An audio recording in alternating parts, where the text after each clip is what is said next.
ഏവൂർ ശ്രീകൃഷ്ണസ്വാമി ക്ഷേത്രത്തിന്റെ ഐതിഹ്യം അറിയാമോ? ആലപ്പുഴ ജില്ലയിൽ മാവേലിക്കരിക്കും നങ്ങ്യാർകുളങ്ങരയ്ക്കും ഇടയ്ക്ക് ഏവൂരിൽ സ്ഥിതി ചെയ്യുന്ന ചരിത്ര പ്രസിദ്ധവും അതിപുരാതനവുമായ ക്ഷേത്രമാണ് ഏവൂർ ശ്രീകൃഷ്ണസ്വാമി ക്ഷേത്രം.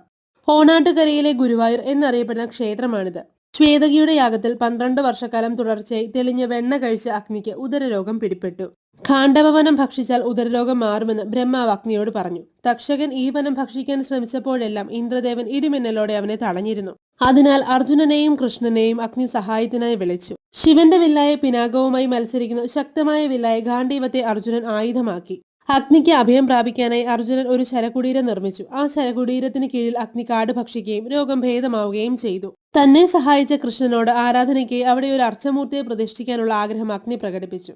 ശ്രീകൃഷ്ണന്റെ നിർദ്ദേശപ്രകാരം ക്ഷേത്രത്തിന് ശുഭകരമായ സ്ഥലം നിർണ്ണയിക്കാൻ അർജുനനോട് പറയുകയും ഇതിന് പ്രകാരം അർജുൻ ഒരു അമ്പെയ്തു. അമ്പ് പതിച്ച സ്ഥലത്ത് ഒരു ശ്രീകൃഷ്ണ ക്ഷേത്രം പണിതു. അമ്പെയ്ത സ്ഥലം അങ്ങനെ എയ്തൂർ എന്നും ലോപിച്ച് ഏവൂർ എന്നും അറിയപ്പെടുന്നു. അർജുനനാണ് ആദ്യ പൂജ നടത്തിയത്. ഭൂതനാഥസ്വാമി, യക്ഷിയമ്മ എന്നിവരെ ഉപദേവതകളായി പ്രതിഷ്ഠിച്ചിരിക്കുന്നു. ഏകദേശം 1.5 നൂറ്റാണ്ട് മുൻപ് ശ്രീകോവിലിന് തീ പിടിച്ചപ്പോൾ ക്ഷേത്രം കത്തി നശിച്ചു. അന്നത്തെ രാജാവായ മൂലം തിരുനാളാണ് ഈ ക്ഷേത്രം പുനർനിർമ്മിച്ചത്. പപ്പടം പറത്തലും വെറ്റില പറത്തലും ഈ ക്ഷേത്രത്തിലെ പ്രധാന വഴിപാടാണ്. ഏവൂർ ശ്രീകൃഷ്ണ ക്ഷേത്രത്തിലെ ഉറേടിയേറെ പ്രസിദ്ധമാണ്.